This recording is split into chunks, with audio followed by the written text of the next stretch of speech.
Halo. Pul. Oh. Ya.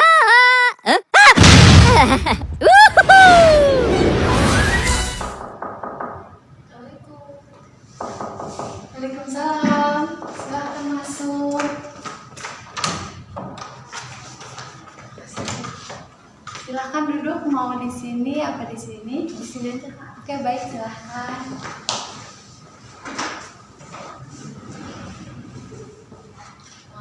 Baik, gimana kabarnya? Sehat? Alhamdulillah Kak sehat. Hari ini diantar sama siapa kesini ya? Saya sendiri sih Kak. Sendiri. Apakah perjalanannya lancar? Alhamdulillah, cuma tadi tuh kayak ini sih ngetem doang, soalnya saya kesini naik angkot, jadi lama gitu ngetem Kak. Oke. Mbak sendiri tahu ini dari mana? Saya tahu ini dari sosmed, soalnya kan saya lihat IG gitu ya Kak. Terus kebetulan ada buat konseling gitu. Terus ya udah saya ikut daftar. Oke, baik. Jadi hari ini gimana nih? Menurut saya kurang baik sih Kak. Soalnya kayak gimana ya, saya lelah gitu tuh. Aduh, kenapa tuh? Iya kayak banyak aja gitu tekanan yang buat saya mood saya bikin berubah-ubah. Oke, baik Kak. Sebelumnya kita mungkin perkenalan terlebih dahulu ya. Iya, Nah, mau dari siapa dulu nih? Dari saya apa dari kakaknya? Kakak dulu aja. Oke, baik. Perkenalkan, nama saya Ifat Nur Fadilah. Saya di sini bertugas sebagai konselor yang akan membantu Mbak atau mengarahkan nantinya. Mungkin alamat saya dari Pandeglang. Bukan di dalam. Tadi nama kakak itu siapa ya? Kak Ifat. Oh iya, Kak Ivan. Sekarang saya lagi. Iya. Nama saya Dina Nur Faiziah. Saya dipanggilnya Dina. Dina. Saya panggil Mbak Dina aja ya. Iya. Umur saya 19 tahun Kak. Saya profesi saya masih pelajar Kak, masih mahasiswa di STK IPS Setiabudi. Oh iya, tahu. Oke. Semester berapa? Semester 3. Masih panjang ya perjalanannya. Semangat. Mbak Dina ini pernah melakukan konseling atau belum pernah sama sekali? Belum pernah Kak, belum pernah sama sekali. Ini pertama kalinya saya ngeliat, ya udah saya langsung ngeliat. Sebelumnya apa pernah dengar gitu konseling itu apa? Enggak, saya belum pernah dengar. Saya coba ngebaca di sosmed, terus katanya ini bakal menyelesaikan masalah gitu.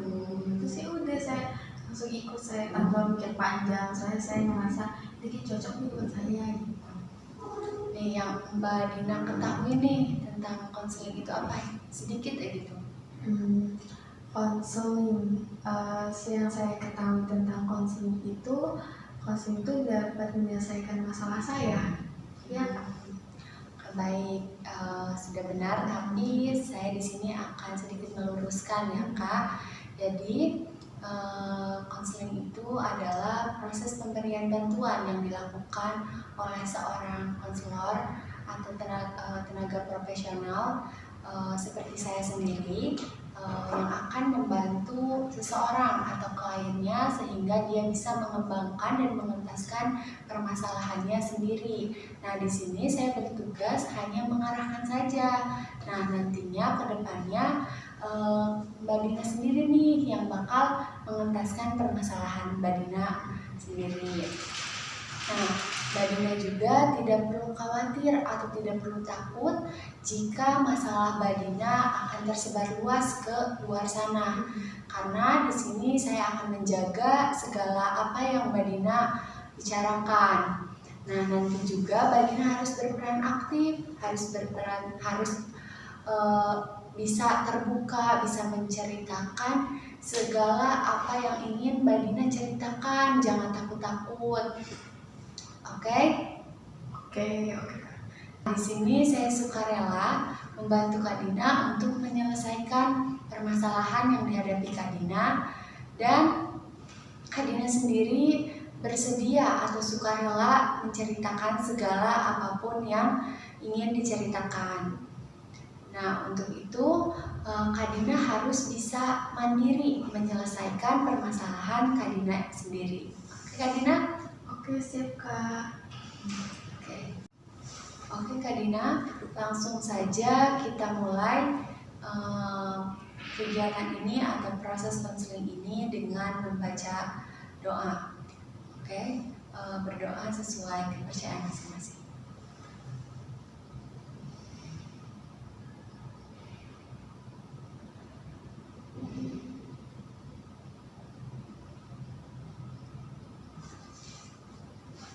Oke, agar kegiatannya lebih lancar lagi, agar tidak ada kendala, kita awali dengan membaca basmalah.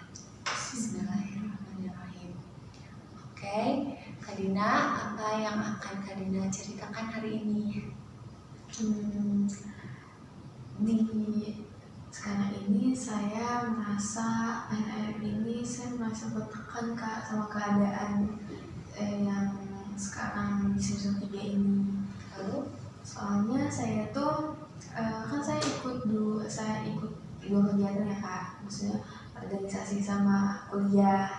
Nah di kuliah saya ini di semester 3 ini udah lumayan banyak tugas-tugas, dan di organisasi juga saya sudah menjadi pengurus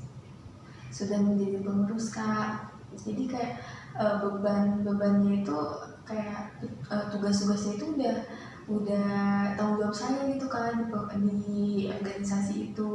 Jadi kayak tugas ada, terus tugas kuliah ada, tugas organisasi ada, jadi bikin saya itu merasa beban gitu Kak. Banyak pikiran yang bikin pikiran saya itu ngeganggu pikiran saya gitu. Kegiatan saya itu keganggu gitu. oke Kak Dina, saya mengerti, tapi saya mau mengucapkan Kak Dina hebat ya. Kak Dina bisa melakukan kuliah, organisasi, tapi itu sisi negatifnya Kak Dina sendiri merasa tertekan. Tapi sisi positifnya Kak Dina sangat hebat, bisa melakukan dua hal sekaligus yang orang lain mungkin gak bisa melakukan itu. Nah, Kak Dina sendiri ikut berapa organisasi ya? Ikut 2 organisasi Kak, eksternal sama internal. Wah, cukup aktif ya. Kalau dalam perkuliahannya, apa sih yang membuat Kak Dina berat? Kan tadi Kak Dina bilang organisasi gitu. Kalau di perkuliahannya sendiri apa? Tugas-tugasnya sih Kak, tugas-tugasnya itu saya sering ngerjain tugas kayak deadline gitu, sedangkan tugas-tugasnya banyak tapi saya ngerjainnya suka deadline soalnya kayak gak ada waktu buat ngerjainnya Kak. Kan saya setiap pulang kuliah tuh saya selalu langsung ikut kumpulan gitu kan. Terus ya udah setelah itu pulang kumpulan kan saya nggak langsung ngerjain tugas, saya langsung kan kayak rasa capek, udahlah nanti aja nanti sampai kayak pas udah deadline 2 hari lagi ke deadline baru saya kerjain. Jadi kayak itu lumayan berat buat saya. Semester ini ada berapa MK? Ada 10 MK. Wah, hebat ya Kak Dina bisa menyelesaikan MK, 10 MK gitu ya. Nah, kalau organisasi sendiri itu terjadi waktu Kak Dina semester berapa? Organisasi semester ini sih Kak, soalnya pas semester 2 saya ikut juga kan masih online Kak, COVID itu kan, jadi masih nggak terlalu aktif gitu. Tapi setelah semester ini kira saya nggak bakal sampai kayak gini gitu tuh, tapi ternyata saya jadi penanggung jawab semuanya gitu. Soalnya di organisasi itu saya itu yang diambil itu hanya saya, yang lainnya kayak gitulah susah gitu. Jadi kalau nggak ada saya ya nanti saya dicap-capin mulu sama yang di organisasi saya gitu. Memangnya tugas di organisasi itu apa aja ya? Banyak Kak, kayak bikin surat kayak gitu. Terus kan kebetulan saya itu sebagai ketuplak, kalau setiap acara itu saya suka jadi ketuplak aja Kak. Terus udah gitu kalau terus ini tuh bentar lagi mau ada acara gitu kan. Terus ya udah saya kayak suruh bikin surat kayak gitu.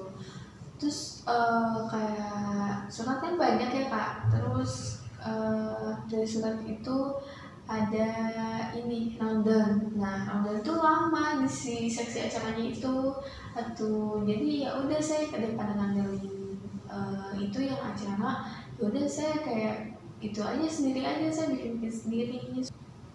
Selain itu bikin pamflet, saya surat tuh bikin pamflet, terus bikin banner, terus gitu kayak ngeprint kayak gitu Kak. Kan kayak gitu juga kan ngabisin waktu ya Kak. Terus apa lagi ya Kak, masih banyak nih kayaknya banyak banget gitu ya Kak. Terus kayak ngatur-ngatur apa sih namanya, ngatur-ngatur tempat kayak gitu pasti sendiri tuh gitu Kak. Memangnya tidak ada orang lain gitu yang membantu Kak Dina? Ada, tapi mereka tuh susah gitu Kak. Ditambah yang lain tuh kak cutting gitu kan. Kan kalau cutting tuh gimana ya, kita juga kan bingung ya kalau kita ngedesek aja itu cutting gitu kan, gak enak gitu. Terus kebanyakan cowok di organisasi aku tuh Kak begitu tuh. Terus udah gitu ini kan udah bisa diandelin gitu kan, ya udah sama saya aja, semuanya sama saya gitu. Terus kayak dia terlampar mulu kalau setiap saya misalkan saya udah ngechat nih kak mohon maaf ini gitu, terus nantinya coba ke kak ini kan daripada kayak gitu ya kalau nunggu yang gak jelas, ya udah saya aja lah, ya udah apa apa saya gitu. Di situ saya mau ngelakuin tapi saya ngeluh terus juga ya, soalnya emang capek juga, tapi saya nggak berani buat bertindak kayak gitu Kak. Memangnya Kak Dina pernah mencoba bilang gitu ke cuttingnya? Pernah mencoba?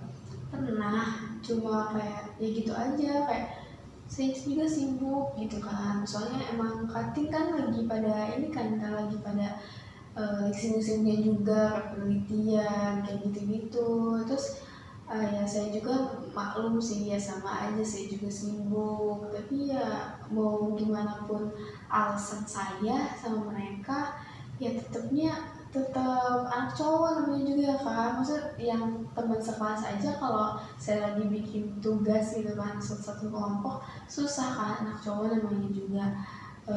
Jadi ngandelin cewek aja ya, yang paling itu udah banyak cowok cutting lagi. Kalau kepada ketua organisasinya pernah bilang atau belum? Ketua organisasinya belum sih Kak, belum bilang.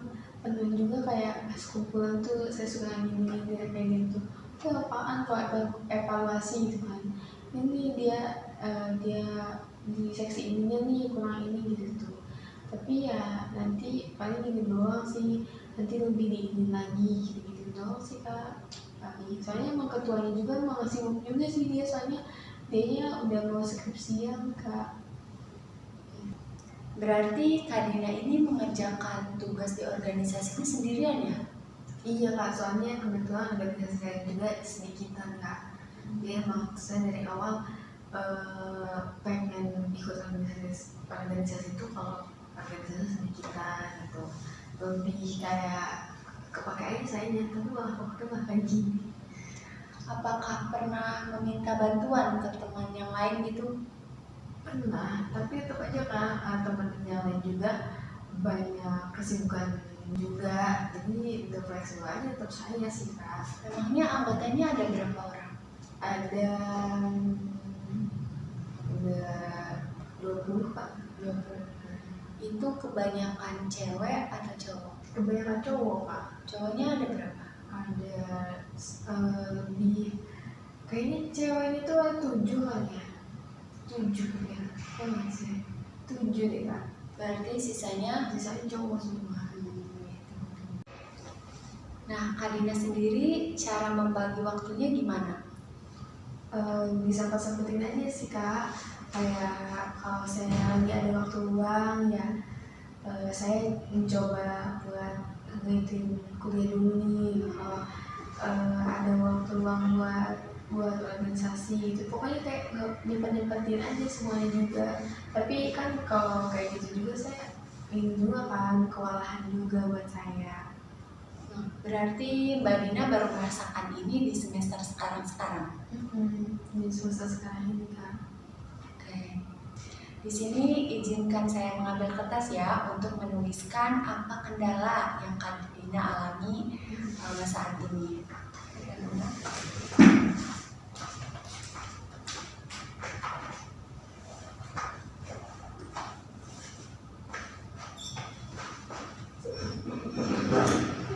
Oke, baik Kak Dina, di sini saya akan menyiapkan kertas atau buku. Nanti Kak Dina tulis 3 kendala yang Kak Dina alami saat kuliah ini. Nah, silahkan Kak Dina.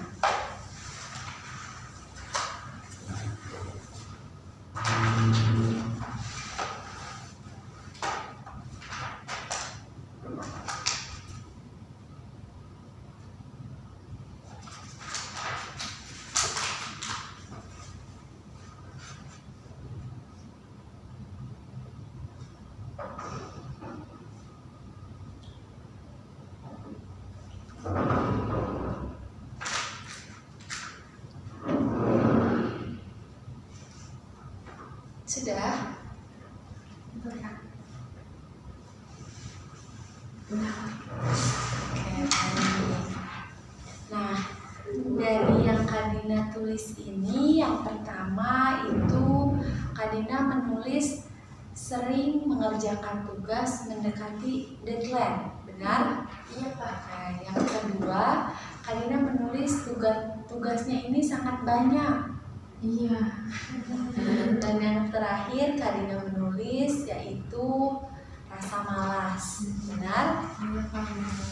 Nah, saya akan mengucapkan selamat dulu nih kepada Kak Dina karena Kak Dina sudah mau nih menyadari apa yang salah pada diri Kak Dina sendiri. Nah, karena tidak semua orang nih Kak Dina bisa menyadari atau bisa sadar apa yang salah pada dirinya itu. Begitu ya Kak Dina. Saya salut sekali kepada Kak Dina ini. Nah, dari 3 hal ini sepertinya yang paling utama itu adalah rasa malas, betul? Iya betul Pak. Nah, malasnya Kak Dina ini malas yang tertekan atau tertekan karena malas ya? Bukan karena malas Kak, soalnya kan banyak tugas gitu ya Kak, terus organisasi juga banyak tugas juga. Saking saya tertekannya, jadi saya bingung mana dulu nih yang harus saya kerjakan gitu tuh. Udahlah nanti aja gitu. Karena saya udah capek juga kan ngeliat tugas numpuk, terus kayak yang mana dulu nih, ya udahlah nanti aja gitu. Ya udah saya gitu suka sering numpuk tugas kayak begitu karena tertekan gitu Pak. Oke, tadi Kak Dina sudah menuliskan kendala saat Kak Dina kuliah. Sekarang boleh Kak Dina tuliskan lagi apa yang membuat Kak Dina ini semangat dalam menjalankan kuliah.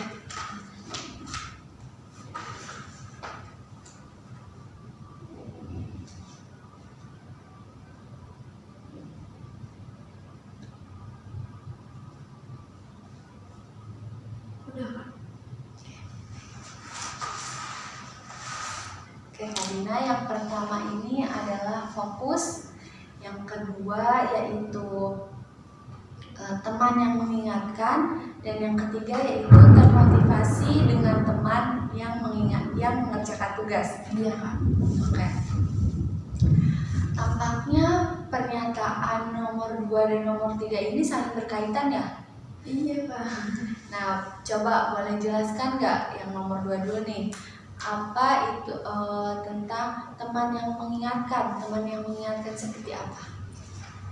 Teman yang mengingatkan itu yang bisa ngajak saya ngerjain tugas bareng gitu.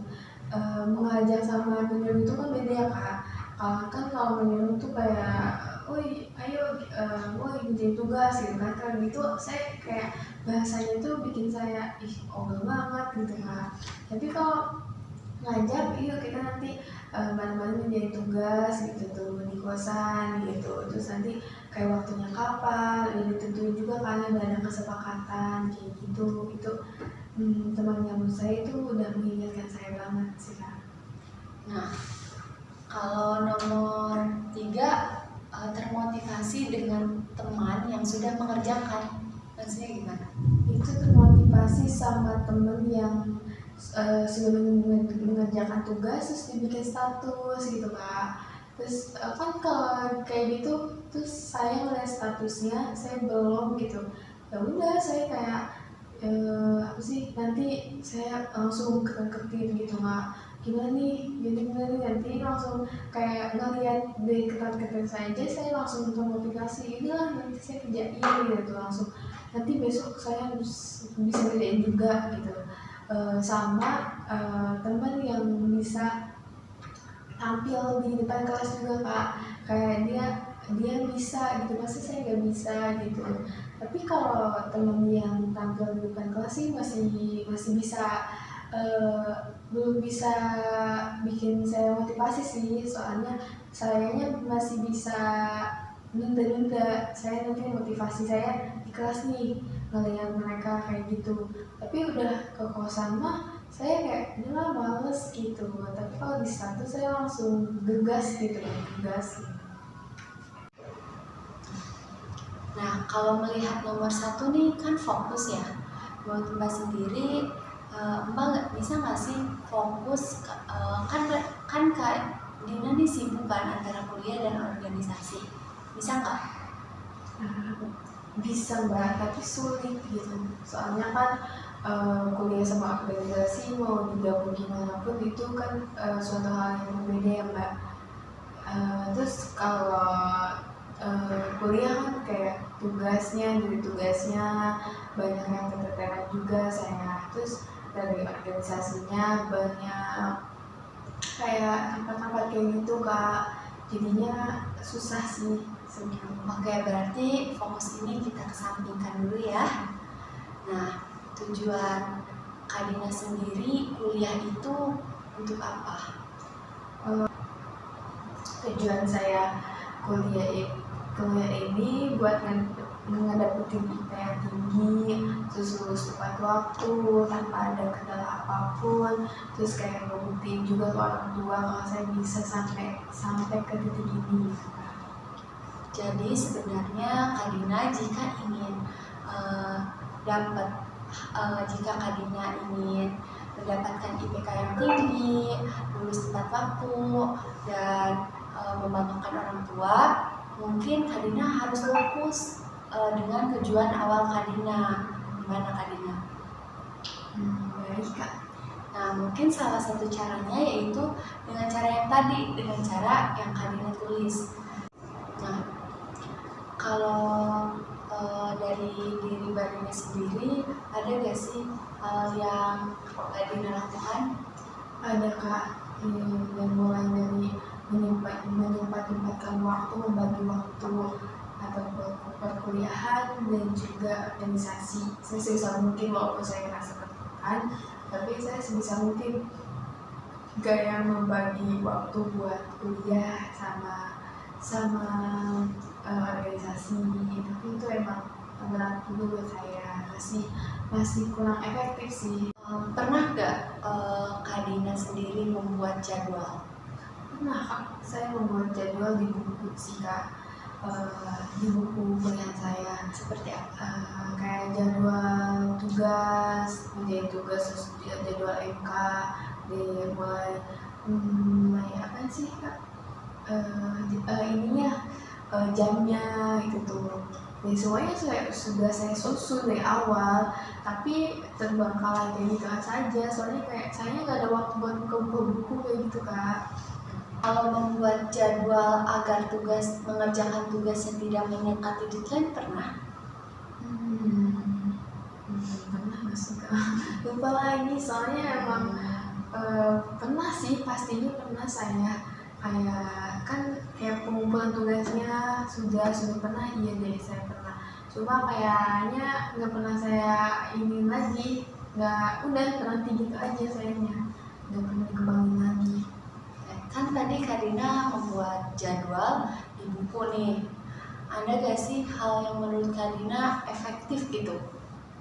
Ada, soalnya saya melihat teman-teman saya ya kak, teman-teman saya itu suka bikin jadwal tugas itu di kertas kecil gitu ya kak, di dinding, tempelin di dinding gitu. Menurut saya itu kayaknya efektif gitu tuh, tapi saya belum ngelakuin. Saya mau ngelakuin itu tapi belum, soalnya kayak males saya. Nah, selain di dinding, di mana lagi? Di, udah kali kak, di lemari ya kayak gitu, udah. Nah, apakah Mbak Dina mau mencoba untuk membuatnya lagi? Mau kak, tapi ya mau. Apakah itu menurut Mbak Dina efektif? Itu kayaknya efektif sih kak, cuma saya belum coba aja. Saya melihat teman-teman saya kayaknya dia lebih patokannya itu dari situ, tahu jadwal apa yang tugas apa yang belum dia kerjain tuh dia tahu dari situ. Oke, kalau menurut Mbak Dina itu efektif, oke, nanti Mbak Dina boleh ya membuat jadwal lagi seperti jadwal kuliah, jadwal tugas, atau jadwal organisasi, agar Mbak Dina bisa membagi waktunya nih, mana dulu yang harus diselesaikan terlebih dahulu. Kira-kira kapan nih Mbak Dina mau membuatnya? Setelah selesai ini juga saya akan coba membuatnya. Kebetulan saya juga untuk hari ini saya kosong, makanya saya bisa meluangkan waktu untuk kesini. Ini saya kalau di sini saya coba buat. Oke, nanti boleh ya kirim hasilnya ke saya, bisa lewat WA. Nanti kita lihat nih apa yang harus kita evaluasi ke depannya. Apakah itu efektif atau tidak? Kalau misalnya itu efektif, alhamdulillah. Kalau itu tidak efektif, mungkin kita cari cara lain. Jadi nanti Mbak Dina bisa membuat jadwal tugas-tugasnya ya, kapan deadline-nya, agar bisa ditempel di dinding kamar atau di pintu kamar agar terlihat jelas gitu oleh Mbak Dina sendiri. Nah, nanti jadwal tadi Mbak Dina bisa gunakan untuk kuliah, untuk organisasi. Oh gitu kak. Terus kalau misalkan saya gak ada perkembangan apa-apa kak, kayak saya di sini udah optimis nih, saya mau gitu kerjain. Tapi setelah di rumah saya nggak ada perkembangan apa-apa, terus itu gimana ya kak? Nanti kita bisa jadwalkan lagi ya, Kak Dina gimana? Bisa? Untuk saat ini saya masih susah sih kak, soalnya kan ini udah akhir tahun ya kak, jadi lagi banyak-banyaknya kayak organisasi, udah final, sedang final kayak gitu kak. Terus kayak di kampus juga UAS kayak gitu, ini lagi banyak-banyaknya tugas, jadi saya buat nyempetin ke sini tuh susah juga. Soalnya ini saya nyempetin ke sini karena lagi mumet saya ngerjain tugas kan, jadi udah saya pengen sambil refreshing aja, pengen curhat gitu kan. Teman-teman juga kan lagi pada sibuk-sibuknya gitu kan, jadi saya kalau sekarang tuh agak susah kak buat ngikutin ini lagi gitu. Terus pastinya saya juga nggak tahu bakal ngelakuin ininya tuh bakal berkembang atau enggak saya ngelakuin gitu. Oke, baik. Mungkin Mbak Dina sekarang kerjakan saja nih progresnya, jangan dulu melihat ke depannya. Kita lihat mungkin 2 minggu dari sekarang dulu ya. Iya kak. Nah, oke, nanti 2 minggu dari sekarang kita lihat nih progresnya. Jika bagus ya nanti alhamdulillah, jika tidak nanti kita seperti yang saya ucapkan tadi, mungkin kita bisa cari cara lain. Mbak Dina gimana? Iya, ya kan nanti saya akan coba dulu. Nanti kalau misalkan saya masih belum ada perkembangan, saya mencoba buat ikutin ini lagi kan. Oke. Setelah ini apa yang Mbak Dina dapatkan setelah melakukan akan sesi konseling ini? Yang saya dapatkan banyak sih Kak dalam mengikuti sesi konseling ini. Saya banyak dapat tips-tips gitu Kak, dari mulai tips kayak bikin jadwal, terus tips saya buat kayak cara manajemen waktu lah intinya gitu kan. Terus selain itu juga masih banyak lagi sih Kak. Saya dapat pokoknya banyak tips-tips yang membuat saya itu oh iya ya gitu. Iya ternyata ini tuh harusnya saya lakuin, tapi kenapa saya enggak. Jadi banyak menyadari saya sih dari ikut konseling ini. Saya juga mau mengucapkan terima kasih kepada Mbak Nina karena Mbak Nina sudah melakukan konseling pada hari ini, sudah menjadi pribadi yang mandiri yang bisa menyelesaikan masalahnya Mbak Nina sendiri gitu di sini, karena saya hanya mengarahkan. Oke, Mbak Nina juga sudah berani terbuka, bisa mengungkapkan apa yang Mbak Nina ingin ceritakan kepada saya. Nah, apa yang Mbak Dina rasakan setelah konseling bersama saya? Gimana perasaannya? Lebih tenang sih Kak. Kan tadinya saya kayak ngerasa tertekan gitu kan, tapi sekarang lebih tenang banget, lebih tenang, terus senang banyak tips-tips yang saya dapetin dari kakak. Terus dapat nyatetin saya yang tadi saya bilang, dapat nyatetin saya. Pokoknya banyak hal-hal yang baru gitu yang masuk ke dalam diri saya. Lebih enak aja gitu rasanya, lebih tenang. Baik, saya ucapkan terima kasih kembali kepada Mbak Dina. Maaf apabila ada kata-kata atau perbuatan lah yang salah atau kata-kata yang kurang mengenakan, mohon dimaafkan. Mungkin kita akhiri sesi konseling ini dengan membaca hamdalah. Alhamdulillah. Oke, Mbak Dina pulangnya sama siapa? Nanti paling saya pesen mixer aja deh, soalnya ini angkot. Iya, soalnya udah Bisa mau hujan ya, iya, udah nunggu. Hati-hati ya. Ya, bisa saya Kak. Ya. Oke Kak, makasih ya Kak. Makasih. Iya, makasih ya Kak. Ditunggu ya progresnya ke depannya. Assalamualaikum. Waalaikumsalam.